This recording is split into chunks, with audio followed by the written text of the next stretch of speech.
ผมจะมา เป็นนักข่าวหนึ่งวัน ครับ เป็นนักข่าว1 วันมาจากช่องไหนเนี่ยครับ มาจากช่องเชียร์เด่นไก่ชนครับ โอเคครับแล้วมาบอกเขาว่าไง จะมาดูจับโอ้ดูนี่วิ่งแล้วโอ้ตาย เอานักข่าวไปดูโทรศัพท์เดี๋ยวนักข่าวต้องประกาศก่อนว่าจะทำไม ไอ้ ฝนไหนตุกแรงเนี่ย ไหนต้องแรงมันดูด่ะมันวิ่งตามก็ไม่ทันมันเหนื่อยหอบเงี้ยเลย ไปคนละเรื่องเดียวกันแล้วเนาะ ตายซะ แล้วตรงไหนฝนตกที่เราจะถามเขาใช่ไหมเราจะไปไหนจับครบจับอึ่งนอมนี่เนาะครับวะเนาะ ใช่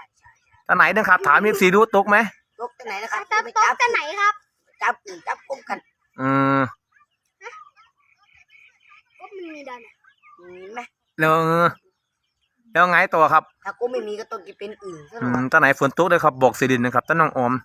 ไปจับอื่นจับก้มกัน จะไปหาละเวิกจังว่า หาแล้ววุ้น ละเวิกละวุน นักประกาศข่าววันนี้มาเป็นนักข่าว1 วันครับจังว่า น่ะ เออ จกมาน่ะ